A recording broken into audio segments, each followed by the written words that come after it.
Good morning and welcome. Thank you for tuning in to Local News Live. This is a community service of AOC Community Media. We do it right here each weekday. At 9 o'clock, we read articles of local and state news from the Acadiana Advocate, all volunteer. If you'd like to volunteer, you can email us at info@aocinc.org. We would love to have you. Currently, we're doing so from home, so if you have an internet connection and a computer, that's all you need. It's very full today. We have a lot of news. Let's see if I've got everything open correctly. I'm Mandy AO, by the way. I'm going to be reading today's news for you. You can catch us right here on AOC 1. Or Cypress Street Radio, aocinc.org/CS radio, as well as live on YouTube. Let's get started. 200,000 Louisiana workers may not qualify for new benefits. State seeking answers on unemployment order by Sam Carlin. Governor John Bel Edwards on Tuesday expressed concern that as many as 200,000 Louisiana jobless Louisiana residents, representing nearly half of those receiving unemployment benefits, could be excluded from enhanced payments issued by President Donald Trump if the state can't find a workaround to pay for its share of the costs. Edwards and other state officials continued to seek answers to several vexing questions regarding the enhanced benefits of $300 a week since Trump issued the executive order on Saturday. Chief among them was how to pay for costs that could run into the hundreds of millions, Edwards said. The confusion over Trump's order comes after a historic number of laid-off Louisiana residents lost an extra $600 a week in benefits. Let's see. Apologies, I lost my place here. The confusion over Trump's order comes after a historic number of laid-off Louisiana residents lost an extra $600 a week in benefits at the end of July, and as Congress remains deadlocked over another deal. Meanwhile, Edwards reinstated a requirement that jobless workers apply for jobs each week to continue receiving benefits, which in Louisiana are among the lowest in the U.S. This underscores the need of Congress to come to a compromise, Edwards, a Democrat who is friendly with the Trump administration, said Tuesday. We're seeing enough challenges figuring out the new unemployment system, Edwards said, that you're going to continue to see a big push to say this is just not an acceptable alternative to the pandemic unemployment benefits we've been paying. Among the questions Edwards and other state officials are trying to answer are how Louisiana will be able to pay for its portion of the costs, when the benefits could start flowing, and how much in extra benefits Louisiana workers will actually receive. All remained unclear Tuesday, though Edwards said he expected to have answers in the coming days. Trump's executive order aimed to deliver an extra $400 in unemployment to laid-off workers, which represents a cut in benefits from the previous $600 a week checks workers were getting.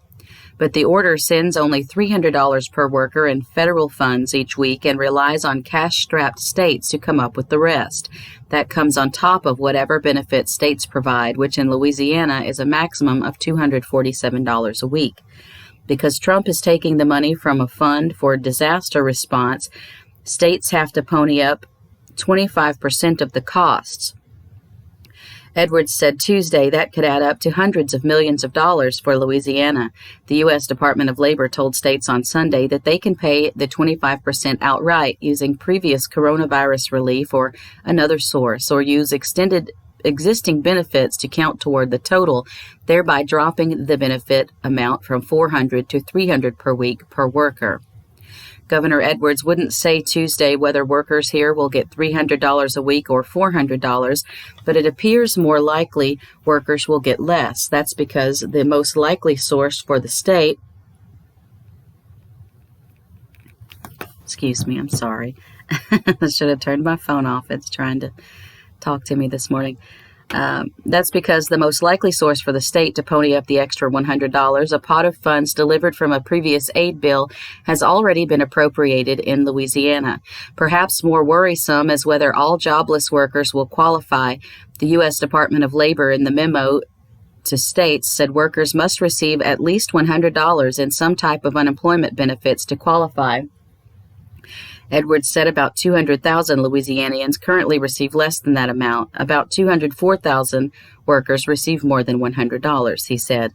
I really don't know yet whether we're going to be able to find a way to do the $400 or do the $300, Edwards said at a news conference.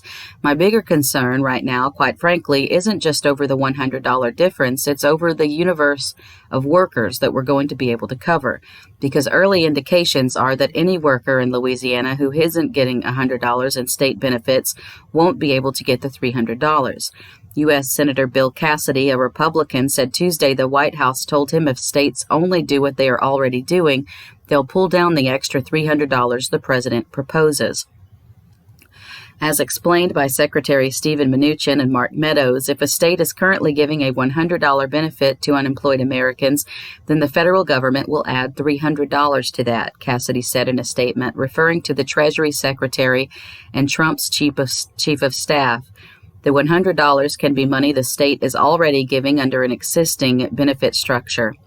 Cassidy's spokesman said if some workers receive less than $100, they could still receive 3 times that amount as a prorated amount. The state would have to come up with additional funds to make up the difference in order to pull down the entire $300 extra benefit. Adding to the worries about the unemployment system is the dire situation of Louisiana's Unemployment Trust Fund, which is where the state benefit payments come from. On March 1st, the trust fund sat at a robust more than $1 billion. On Tuesday, it was at just $254 million, Edwards said, and is certain to run out soon without an infusion of cash from the federal government. Jan Mueller, head of the Louisiana Budget Project, which advocates for low-income res-radian idents. I'm not sure if that was a misspelling there. I'm going to say residents, maybe. Called Trump's order legally dubious, unworkable for Louisiana, and no substitute for an aid bill by Congress. Mueller also expressed worry about the new benefits excluding people who receive less than $100 in benefits. In the original pandemic unemployment program that delivered $600 a week payments, workers could receive the money even if they made just $1 in state unemployment benefits. The new policy means that the lowest wage workers, who are disproportionately women and people of color, wouldn't get benefits, Mueller said. The executive order is not nearly enough to address the economic crisis facing hundreds of thousands of Louisianans who've lost their jobs through no fault of their own, Mueller said. Even under the best-case scenario, it would only provide short-term, inadequate relief to some workers while leaving out those who need it most. Brett Axelroth, who was laid off from Pesh Seafood Grill in New Orleans in March, expressed skepticism that he'll receive more money from Trump's announcement. I'm not sure, though an executive order is a decision he can make by himself, Axelroth said. A lot of people are just confused. He would welcome any extra money. Through July 31st, Axelroth had been receiving the maximum state unemployment benefit of $247 per week, plus the $600 weekly payment from the federal government for a total of $847. The $600 helped with rent and basic necessities, Axelroth said. I probably would have had to leave the city altogether if it hadn't kicked in. I know a lot of people well into their 30s who have moved back in with their parents. Now he's receiving just the $247, which is actually $222 per week once federal taxes are deducted. He and a roommate share costs. We're able to pay our rent and bills, but there's not a lot of lagniappe, Axelroth said. It's hard to put away anything. And some bars are able to reopen during state-mandated virus closure, an article by Megan Wyatt. Some bars have been welcoming customers back inside even after Governor John Bel Edwards ordered all bars, including those that serve food, to close for on-premise service last month. Acadiana bars with fully operating kitchens have been able to apply for conditional use restaurant permits to reopen for indoor service. Among them are popular Lafayette spots such as Daiquiri's Supreme, the Tap Room, Green Oaks Lounge, and Legends Annex. The ones that are getting it are having to meet the same requirements as a restaurant, said Randy Daniel, president of the Acadiana chapter of the Louisiana Restaurant Association. They have to have a full working kitchen and places for people to sit and dine in. They can't just have a microwave and some frozen stuff. They have to be able to cook food. The places we're speaking of have only been categorized as bars previously because they just happen to sell more alcohol than food. An estimated 200 bars in the state have been able to reopen through the conditional restaurant permits, according to the Louisiana Restaurant Association. The conditional permit is nothing new, but many bar owners are applying for the permits for the first time in an effort to stay afloat during the pandemic. It's not a solution for everybody, said Stan Harris, president of the Louisiana Restaurant Association. It's certainly a lifeline if you have an inspected kitchen and you have a food service operation. We've seen operations that had 30 or 40% food sales prior to COVID, and because of a change in their business and social distancing and all of that, their food revenues have gone to 50 or 60% or higher.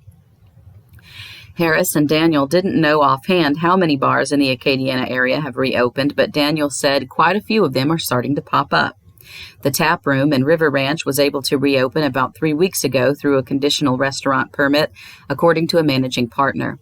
We're a little neighborhood bar. We have a ton of regulars, said Jody Ferguson. To be able to restore a little normalcy to their life has been fantastic, and to be able to restore some normalcy to our life has also been fantastic.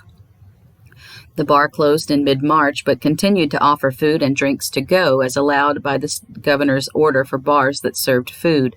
Business was slow, and there would be hours without a single order. It reopened with limited capacity in mid-May, as allowed during Phase 1 of Louisiana's reopening plan for bars that serve food, and customers quickly returned. The bar closed once more on July 13th, but was able to reopen about a week later through a conditional use permit. The Tap Room has added new menu items and pushed for food sales to ensure compliance. Last weekend, the bar offered a jambalaya special, and the staff is working on a new special for this weekend.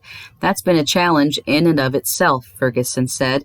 We've bolstered the menu, but just what you get something going, you find out the supplier is out. What's really helped us is to have that conversation with the guests and let them know that we're here right now because we have a conditional restaurant license. So it's important, if the guests want us to be here tomorrow, to be part of that food program. Bar owners can apply for the permits through the Louisiana Office of Alcohol and Tobacco Control. To obtain a conditional use permit, a bar must operate a fully equipped kitchen used for the purpose of preparing uncooked food, maintain an average monthly sale of food that exceeds 50% of their total average monthly sales, maintain separate food and alcohol sales, serve food on all days of operation between the hours of 7 a.m. and 11 p.m. I think it's a lifeline that they're giving the bars to help them stay in business, Daniel said. They need revenue to stay open, so it works for them. When the governor extended the state's existing restrictions last month, he also mandated the use of face masks and ordered all bars to close for on-premise consumption, following a sharp increase in new coronavirus cases. Louisiana's cases, hospitalizations, and other key metrics have since shown signs of improvement. Still, community spread of the virus remains far higher than it was early on in Louisiana during the stay-at-home order and Phase 1 of the reopening plan. Questions raised about LSU's housing plan, an article by Mark Ballard, Capitol Bureau editor. As college students move into dorms for a fall semester starting next week for some, the week after for others, questions are being raised about whether the state's largest campus is ready to handle problems if its charges start testing positive for COVID-19. For most of the 7,000 or so incoming students at LSU, their first and most frequent point of contact for services will be fellow students hired as residential advisors. 3 of the roughly 250 advisors abruptly resigned in the past week, largely because, said one who quit, LSU officials couldn't answer real-world questions about its extensive pandemic housing plan. It seems like so much they're wandering through it as we go along and hoping everything will be okay, said McKay Stevens, a Lafayette senior who quit her advisor job at the end of last week.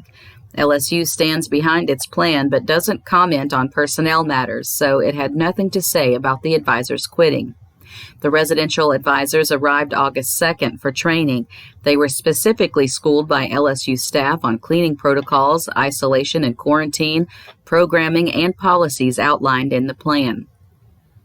The first thing I asked was, what do we do with positive tests? Stevens said. They said, don't manifest that into this atmosphere.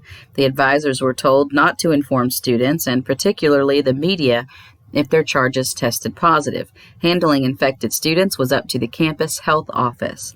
Many of the advisors asked a lot of questions about how to deal with the pandemic in specific situations, Stevens said.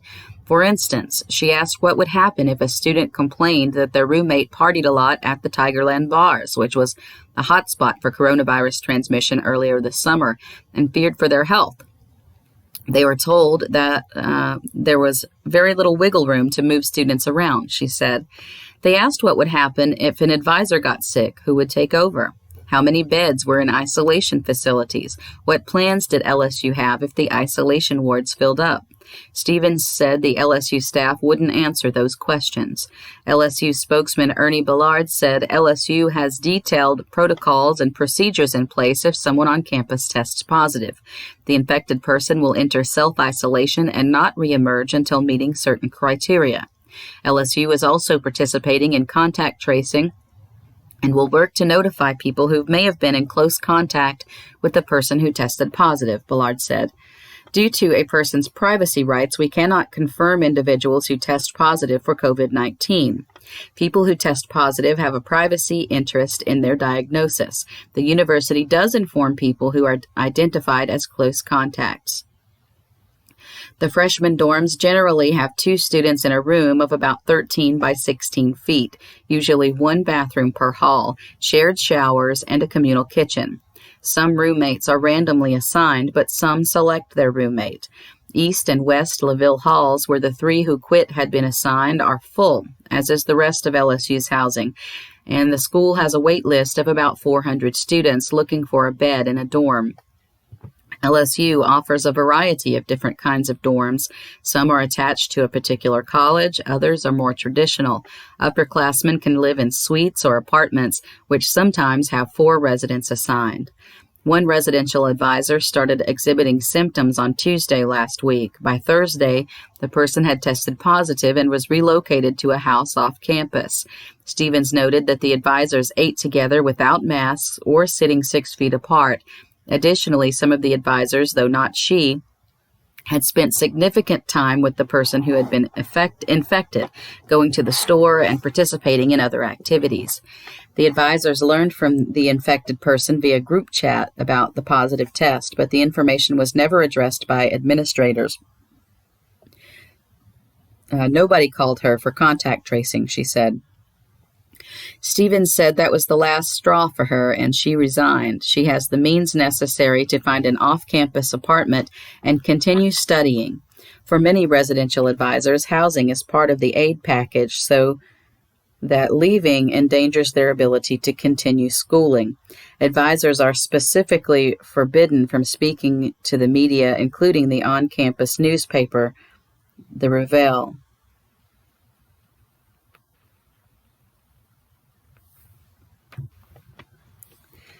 Moving on, Louisiana Plateau may stem from masks, distancing, and temporary herd immunity. Louisiana's statewide mask mandate was probably not the driving force behind cases peaking last month, but there's a good argument that people wearing masks and other individual behavior changes may have been. As a reminder, Governor John Bel Edwards announced an executive order on July 13th mandating that every individual in Louisiana shall wear a face covering over the nose and mouth in public spaces. The order also closed bars for indoor service. Cases in Louisiana have begun to fall since then, and it's tempting to attribute this to the mask mandate. But a closer look shows the real reason COVID-19 is declining again in Louisiana is far more complicated. Because of reporting backlogs, it's difficult to discern Louisiana's COVID trend using cases by the date they were reported.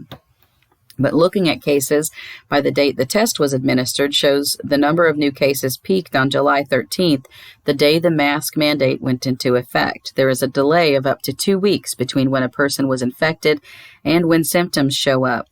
If cases peaked on July 13th, the number of new infections in Louisiana almost certainly began to decline in the week or two before that. One idea that helps explain why COVID may have peaked in Louisiana prior to a major policy change was discussed in a recent blog post by data scientist Yu-Yang Gu. It's a bit complicated, but basically there is decent evidence that Louisiana approached a short or a sort of temporary herd immunity in the second wave, leading to a decline in infections. People are likely familiar with the herd immunity concept, which means that enough people have gotten a disease that it cannot effectively spread within a population. Gu notes that herd immunity for COVID may require 50 to 80% of the population to have gotten the disease, but this assumes no intervention and no social distancing. In fact, though, people have responded to the virus over the last few months by wearing masks, social distancing, avoiding risky activities, and other societal changes. This means a sort of temporary, localized herd immunity might be achieved at a much lower infection rate. COVID's basic reproduction number, also known as RO or R0, represents the average number of people each person with the disease infects. In early March in Louisiana, that number was around 2, but it quickly fell below 1 during the shutdown and stayed there for most of April and May. Louisiana opened up in late May, and Gu's model estimates that Louisiana's R0 rose above 1 in mid-June, meaning the average person that was infected at that time spread COVID to slightly more than one person. This is important because herd immunity is based on how easily the disease can spread. We can get a rough estimate of the temporary herd immunity caused by masks and social distancing using the state's R0 and a simple formula. I won't bore you with the math. This formula suggests the threshold in Louisiana in mid-June was somewhere between 12% and 36% of the population. In other words, we should not be surprised if the spread starts to slow down when as few as 12% of Louisiana's residents are infected. And that may explain what caused infections in Louisiana to peak before the mask mandate. Gu's blog post also provides a formula for estimating the true number of infections using the number of cases reported and the percent of tests that are positive. Applying that formula to Louisiana's data shows infections crossing the 12% threshold in early July, about a week or two before the number of cases peaked. This may help explain why certain parishes like Calcasieu got hit so hard in the second wave, while Orleans Parish had a much milder increase. Only about 2.5% of Calcasieu Parish residents had been affected as of mid-June, per Gu's formula, compared to 21% in Orleans Parish. A substantially higher proportion of Calcasieu's population, therefore, was susceptible to COVID relative to Orleans in June when cases began to rise again. Cases in Calcasieu Parish peaked around July 2nd when an estimated 13% of the parish's population became infected and began to decline when around 20% of the population is estimated to have been infected. Calcasieu Parish was likely slower to embrace interventions like masks that would have halted the spread of COVID prior to the mask mandate. Of the 21 Louisiana parishes with populations of 50,000 or more, Calcasieu Parish had the highest portion of residents who said in a July survey by the New York Times that they rarely or never wore a mask. Orleans Parish, by contrast, has been mandating masks since May, and the data shows a very strong relationship between the portion of the population who refused to wear a mask prior to the mandate and the share of each parish's population that became infected in Louisiana's second wave. More widespread mask usage and the limits on gatherings through the order's bar closure should both help reduce the disease's spread and hopefully stifle any future outbreaks. The executive order may not have been the reason cases peaked in mid-July, but the data strongly suggests that its prescriptions, especially mask wearing and social distancing, may have reduced the threshold for herd immunity and thus brought the virus under some control before the order was even imposed. GOP group masks optional at event. Venue, governor's office pushed back. An article by Ben Myers. A GOP women's group is planning a private dinner Wednesday, that's today, in Lafayette, featuring political speeches and a luxury that the most famous speaker on the lineup, U.S. Representative Clay Higgins, will likely appreciate. Face masks are optional, according to a flyer. Yet masks are not optional inside commercial venues such as the Petroleum Club, the event venue set to host the event sponsored by Fleur-de-Lis Republican women. Governor John Bel Edwards' month-old mask order compels businesses to require face coverings except for those with certain medical conditions. Nor are masks optional under Petroleum Club procedures, according to its general manager, Matt Swallow. People can remove masks to eat, which is allowed in Edwards' order, but must have them on at all other times, Swallow said. Swallow said staff would absolutely intervene if people do not comply. We would calmly just let everyone know that is involved. We might need to tell some people they had to leave, Swallow said. We will give them some kind of ultimatum. Higgins has criticized Edwards' order and previously told a CNN reporter that mask wearing is part of the dehumanization of the children of God. He has since softened that rhetoric with a July 30th Facebook post in which he said he wears masks in elevators and grocery stores to be respectful. Higgins also said he would comply with House Speaker Nancy Pelosi's mask requirement for the House floor. Mask is not the hill to die on. Freedom is the hill to die on. Fighting for your freedoms in Congress is more important than my freedom to wear or not wear a mask, Higgins wrote. Higgins did not respond to a query concerning the Wednesday Fleur-de-Lis event. Fleur-de-Lis President Donna Pelletier said masks are required to enter the Petroleum Club building as well as the meeting room, but people are free to do as they please after that, she said. Once you get in there, you can take the silly thing off, Pelletier said. It's still a free country. You still have the option to decide for yourself. That means no mask wearing while mingling, walking around, going to the bathroom, or any other time after entering, Pelletier said. She said she is following the Petroleum Club's rules as communicated to her by venue staff. That discussion was limited to what is required of people when entering, she said. I didn't ask if you had to put your mask on to walk to the bathroom. That didn't come up in the discussion, Pelletier said. Petroleum Club staff just simply said we are required to follow the guidelines and that you have to have a mask to enter the building and you have to have a mask on to get to the meeting room. Edwards spokesperson Christina Stevens said any interpretation that the mask mandate only applies when patrons enter businesses would make no sense whatsoever. This isn't a gray area. You can take your mask off to eat or drink, or if you're a person giving a speech, but the bottom line is that when people are gathering inside of a commercial establishment for an event, they cannot simply remove the face mask when they get inside, Stevens said in an email. Swallow said he is not aware of the discussion Pelletier claims to have had with the staff, but said her portrayal of it does not represent Petroleum Club's operations. Other groups that regularly meet at the Petroleum Club, as well as wedding parties, have not had any problems complying with mask rules. It's not coming from our staff that you can kind of be willy-nilly and do what you want. I wish that would be cleared up because that's frustrating to hear, Swallow said. The event is sold out with 100 tickets ordered at $25 apiece, Pelletier said, although there were 2 cancellations on Tuesday. Swallow said the Petroleum Club has a restaurant license, making it eligible to operate at 50% capacity without adhering to the 50-person cap on indoor events. He said meeting rooms have been rearranged to allow for more space between people.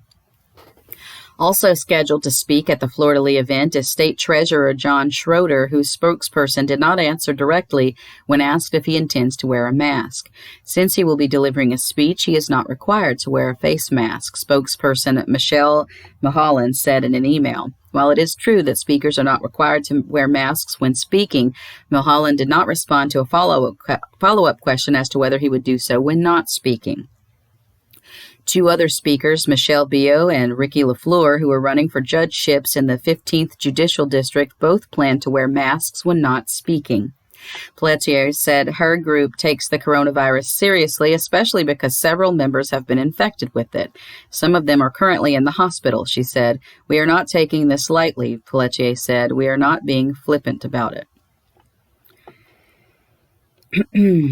Right. Moving on, Lafayette officer shoots burglary suspect. State police are investigating the shooting. A man was injured Tuesday morning after he was shot by police in Lafayette as officers attempted to apprehend him in a suspected burglary. The shooting happened in the 100 block of Northwood Drive after Lafayette police officers arrived in the area about 5 a.m. They were responding to a citizen complaint about a burglary near Winnipeg Avenue, 2 streets over from Northwood Drive, Louisiana State Police Troop I spokesman Trooper Thomas Gosson said. An officer made contact with the suspect in the burglary, and an altercation followed when the officer attempted to take him into custody. The officer shot the man during the struggle, Gosson said, and the suspect suffered an injury that was not life-threatening. He was taken to a hospital in stable condition, Gosson said. No officers were injured during the incident. 2 handguns were recovered near the suspect, including a weapon that matched the description of a handgun stolen during a burglary on Tuesday, state police said. Louisiana State Police troopers are still investigating the officer-involved shooting. In other news, Doosan woman killed in a crash in Iberia Parish. A Doosan woman was killed Tuesday after a suspect fleeing law enforcement struck her vehicle head-on LA 14 in Iberia Parish, Louisiana State Police said. Carla Norbert, 32, was killed when Broderick Brown, 35, of New Iberia, crossed the center line and struck her 2010 Ford Escape head-on while driving about 7:30 a.m. on LA 14 near Cape Palos Street. Norbert was not wearing a seatbelt and was pronounced dead at the scene, Louisiana State Police Troop I spokesperson Trooper Thomas Gosson said. State police said Brown had been fleeing from a state trooper who saw him speeding on US 90 eastbound near Jefferson Island Road in a 2001 Mercury Grand Marquis. Brown refused to stop when the trooper attempted to pull him over and fled the scene, moments later crashing into Norbert, Gosson said. A passenger in Norbert's vehicle sustained moderate injuries and was taken to an area hospital. Brown was wearing a seatbelt and was also taken to an area hospital with moderate injuries. Brown is suspected of being impaired, and toxicology samples were taken from both drivers. Once released from the hospital, Brown will be booked on aggravated flight from an officer, reckless operation, driving with a suspended license, driving without insurance, possession of an open alcoholic container in a vehicle, vehicular homicide, and first-degree vehicular negligent injury, the statement said. He'll also be booked on an active warrant for a parole violation. Brothers accused of trying to bribe witness. Abbeville police have brothers accused of trying to bribe a witness. Apology, that is a new story. Abbeville police have arrested 2 brothers and accused them of attempting to bribe a witness in a rape case involving one of them. Damon Sellers, 36, of Kaplan, was arrested July 26th and booked with second-degree battery, aggravated assault, and false imprisonment, accused of beating a victim who was treated at a hospital for injuries, KATC-TV reported. During the investigation, officers were notified of additional incidents that allegedly happened with Sellers and the victim, which the victim had not reported because they allegedly feared retaliation. Detectives were called in, and they completed an investigation that resulted in Sellers being booked on additional charges of first-degree rape, battery of a dating partner, and simple criminal damage to property.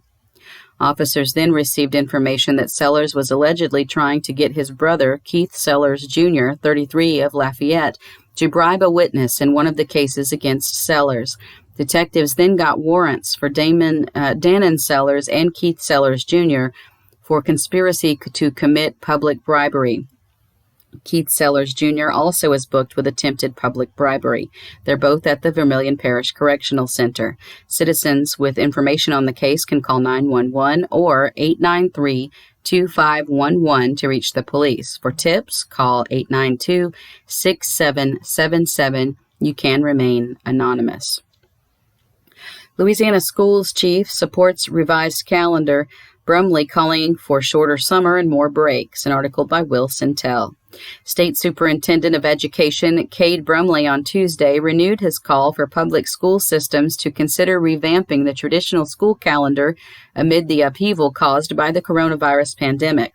We certainly want to promote that as much as we possibly can, Brumley told the State Board of Elementary and Secondary Education. Now is certainly the time for systems to consider that approach. Schools typically begin the academic year in early August and wrap up around the third week of May. However, starting and ending dates vary among Louisiana's 69 school districts this year because of the pandemic. Brumley said 19 school systems have started the school year, many offering a combination of in-person and remote learning. Some districts, including the East Baton Rouge and Orleans Parish school systems, are delaying in-person classes until at least after Labor Day, which is September the 7th. Brumley and others noted that even during ordinary times, students suffer learning loss during the roughly 3 summer months when schools are closed. Bessie member Preston Castile, who lives in Baton Rouge, said the learning loss is especially notable among at-risk students, including those from low-income families that make up nearly 80% of the state's public school population. Castile asked whether it's time to consider changes in the school calendar after several hundred years to boost student learning. Critics often note that today's school calendar stems partly from the era when students were needed to do agriculture work during summer months. Is it time to really have a much more serious conversation about this? Castile asked. Said Brumley, I'm so concerned about students' learning loss in the summer, especially students in impoverished areas. He said he is a proponent of the balanced calendar, which has been adopted by the Red River Parish School District in Northwest Louisiana. Classes there began August 31st and end on June 29th, including 10-day breaks after each 9 weeks of instruction. The calendar includes breaks around Thanksgiving, Christmas, and New Year's Day, as well as early February, late April, and early May.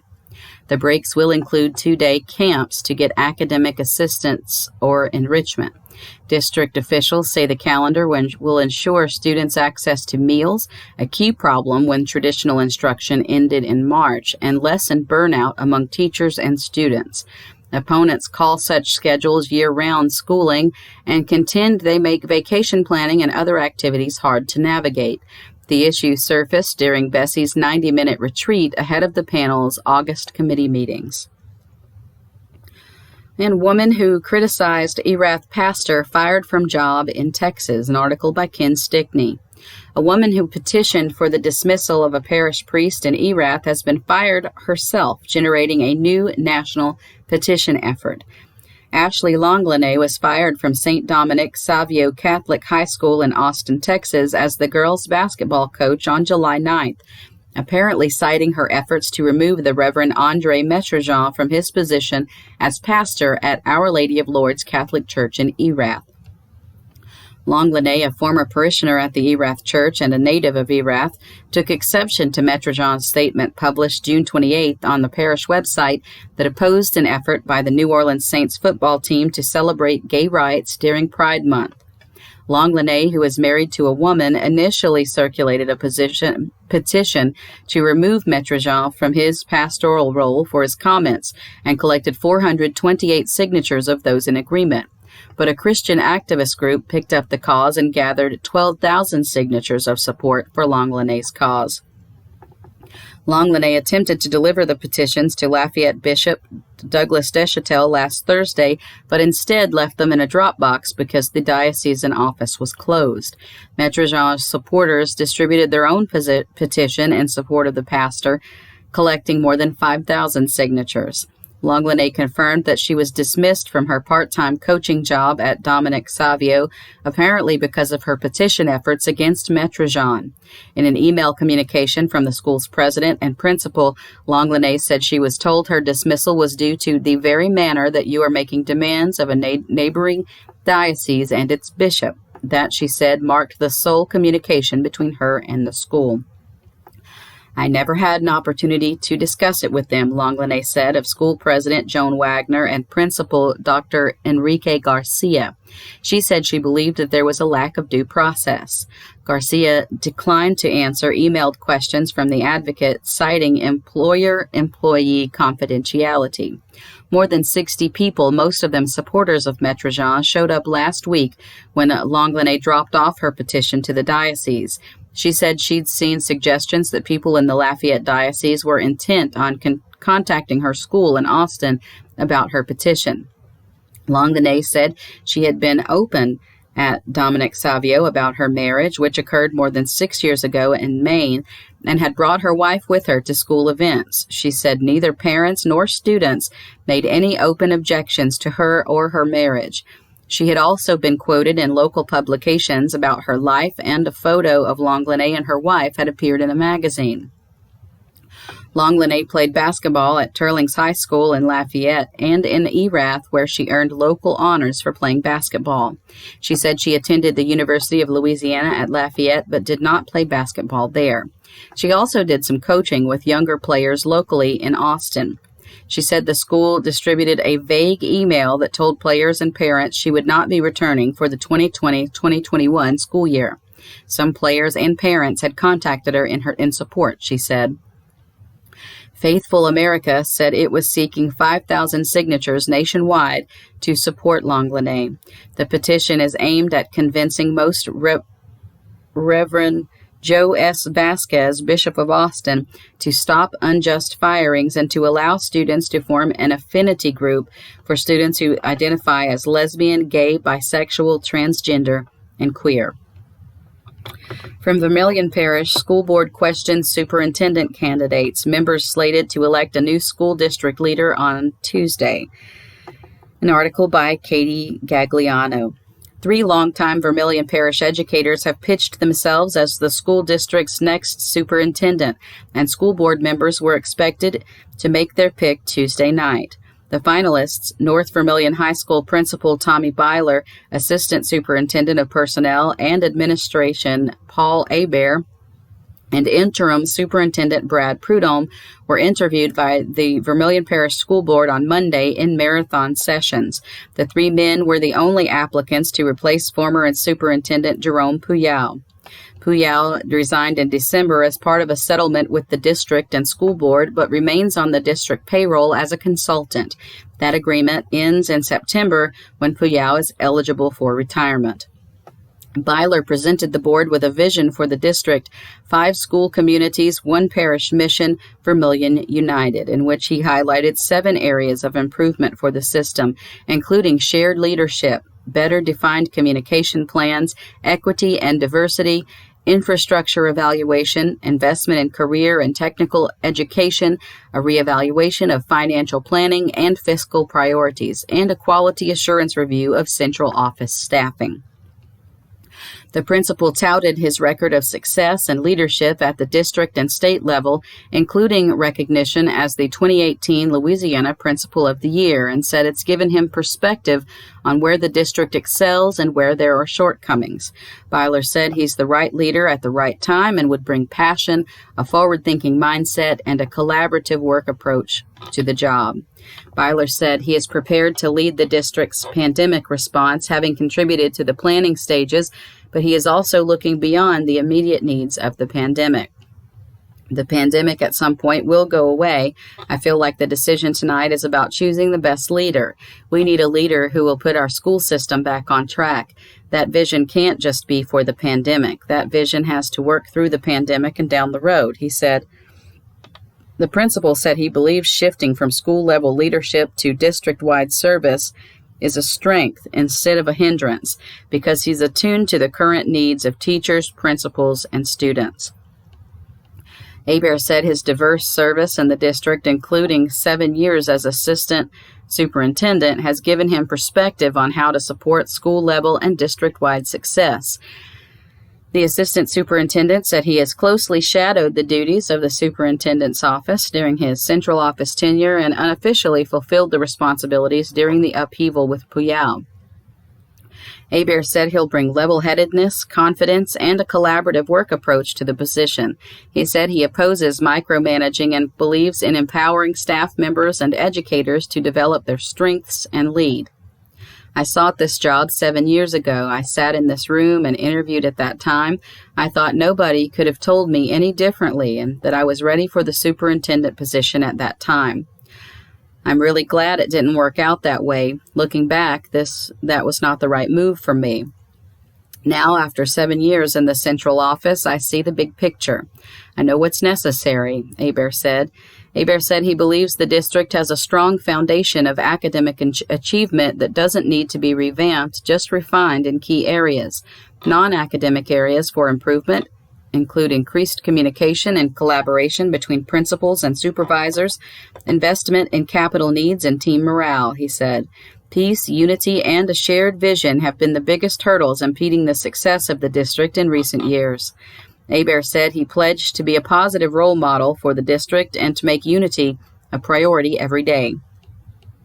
Prudhomme, who's led the district as interim superintendent since January, highlighted his experience in the United States Marine Corps, school leadership, and district administration. The interim superintendent said he's a hardworking, experienced educational leader who is a problem solver, good listener, and collaborator who believes in empowering his colleagues. Prudhomme did not lay out a concise vision statement for the district, but said he'd convene a task force of district administrators and educators representing key departments and schools to evaluate the top needs and establish a long-term plan.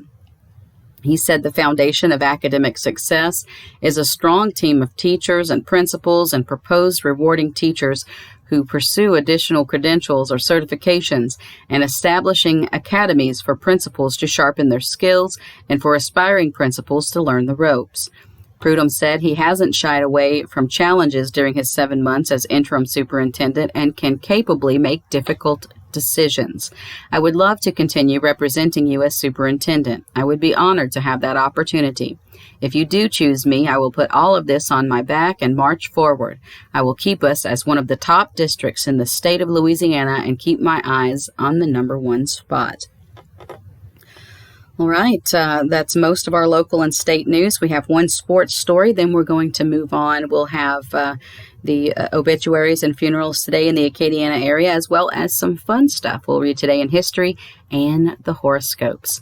In sports news, Saints preseason, an article called Hi, I'm Drew by Luke Johnson. How Saints quarterback got a jump start on rapport with new W.R. Sanders. Sometime in June, at some undisclosed tropical smoothie location in Denver, two guys ordered some lunch and got to know each other a bit. Mundane as that might sound, this was important because one of those guys was a future Hall of Fame quarterback and the other was his newest wide receiver. And outside of their preceding reputations, neither knew much about each other personally. So, New Orleans Saints teammates Drew Brees and Emmanuel Sanders got to talking. We had lunch and got to chop it up. We got to know each other. On the field, that's going to work itself out, Sanders said. But off the field, it's pretty cool to be able to get to know a guy and you know what he's about. Brees flew to Denver for a 2-day stretch this summer to get to know Sanders both as a person and to establish the earliest bit of rapport with workouts on a field. This informal type of introduction might be commonplace for Brees in the off-season, but considering the way COVID-19 shut down the usual NFL off-season engine, it took on some greater urgency this year. Sanders signed with the Saints in late March, and nearly 5 months later, he is just starting to get in his first official work with Brees and the rest of his teammates in a Saints uniform. The two-time Pro Bowler might prove to be the last piece of puzzle that could vault New Orleans back to the Super Bowl, but he has little time to assimilate into the offensive and locker room structure already in place, making little visits like the one Brees paid in June important. That was really valuable, Brees said, so I feel great about him, and obviously he's a savvy veteran player. I think he brings a great element with his skill set as being a great guy to pair with Michael Thomas, and I think he's a great veteran presence for that room. If everything plays out the way New Orleans hopes, do the offensive fireworks ensue? It has been a few years since Sanders played in an offense like the one he is anticipating in New Orleans. The last time was probably 2014 when he and Demaryius Thomas each caught more than 100 passes from Peyton Manning for the Denver Broncos. Multiple times, Sanders has referenced the Saints' pass-happy offense as a big draw when he was considering a new team, but the Saints likely won't ask him to be that prolific because for as much clamor as there may have been from the fan base to add a proven receiver to the group, the team is not short on options in the passing game. Thomas commanded a lion's share of the targets last season while amassing an NFL single-season record 149 receptions, but he certainly is not alone when it comes to accomplished pass catchers returning to the Saints in 2020. The Saints had receiving production beyond Michael Thomas. It just wasn't coming from the receiving corps. Alvin Kamara caught 81 passes out of the backfield for the third consecutive season. After a sluggish start to the season, some of which could be chalked up to Breeze missing 5+ games to injury, tight end Jared Cook was a revelation in the second half, averaging almost 20 yards per reception. Even with Sanders' arrival, those three are expected to continue to play large roles in the Saints' offensive attack. The club is also optimistic about the potential contributions of young receivers Traquan Smith and Deontay Harris, despite their relatively minimal combined production last season, 24 catches, 258 yards, 5 touchdowns. Thomas, for me, did not sound concerned about how the team was going to divvy up the opportunities. Put simply, adding a player of Sanders' caliber to the receiving corps should open up opportunities for everyone because more playmakers equals fewer tools for the defense to use, like double teams. We have a lot of weapons, and the more weapons we add, the more exciting it gets. That's just simple math, Thomas said. So it may not be a smart bet to say Sanders will revive his 100-catch performance of 6 years ago in his debut season with the Saints, but it is intriguing to think about the way New Orleans may use him to continue diversifying their offensive attack. Sanders says he's been learning 2 receiver positions, providing some offensive flexibility the Saints have missed in recent years, with a proven option beyond Thomas to play both in the slot and on the outside. Sanders, in addition to the teams who wish to put 2 defenders on Thomas must now contend with Sanders in addition to the threats posed by Cook vertically and Kamara out on the backfield.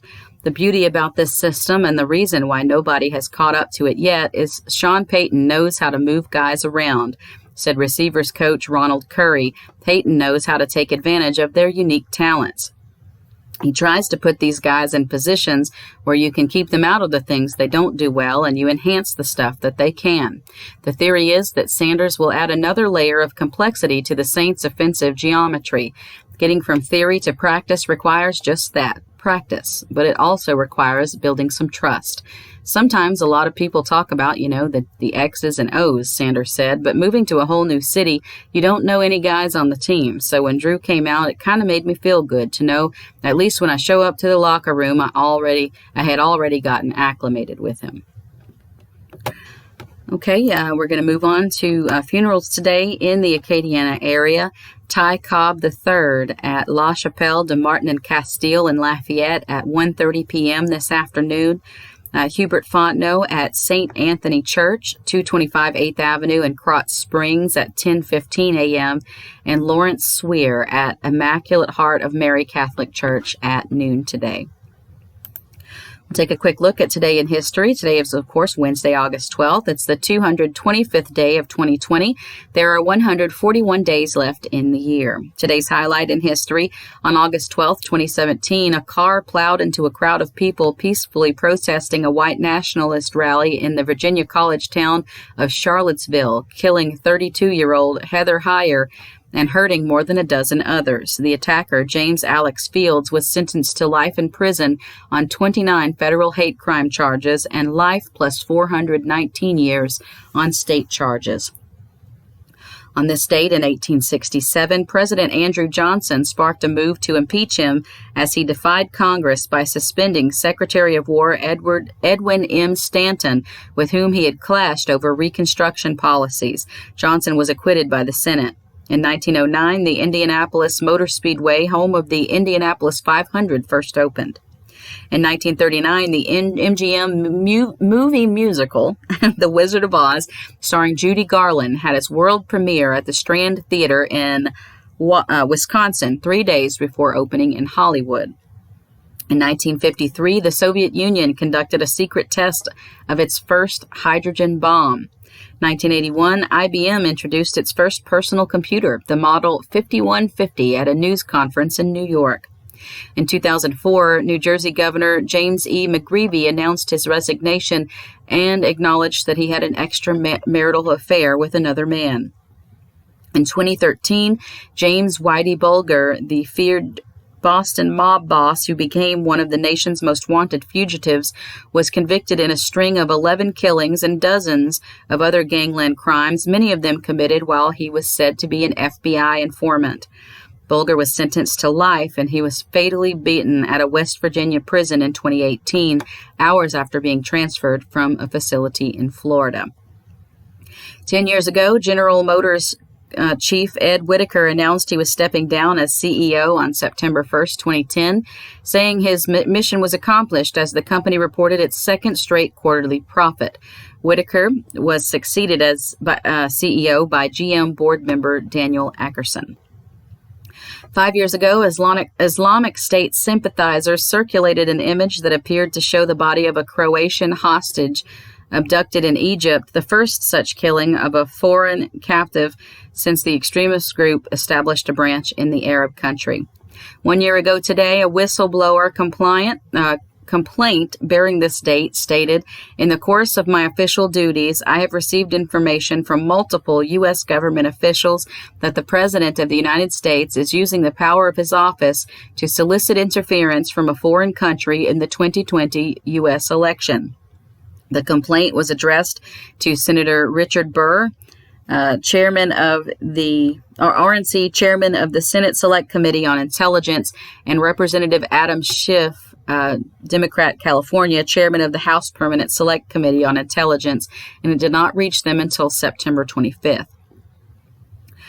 We're just about out of time this morning. Apologies, we are not going to have time to get to our horoscopes today, but I hope you have a positive day. Be safe out there.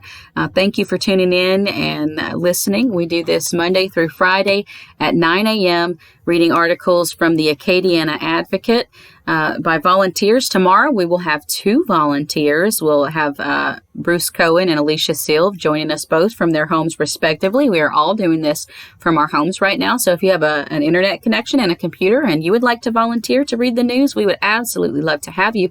You can email info@aocinc.org. That's it, info@aocinc.org. And just let us know that you're interested in volunteering. We'll get back with you and get you started.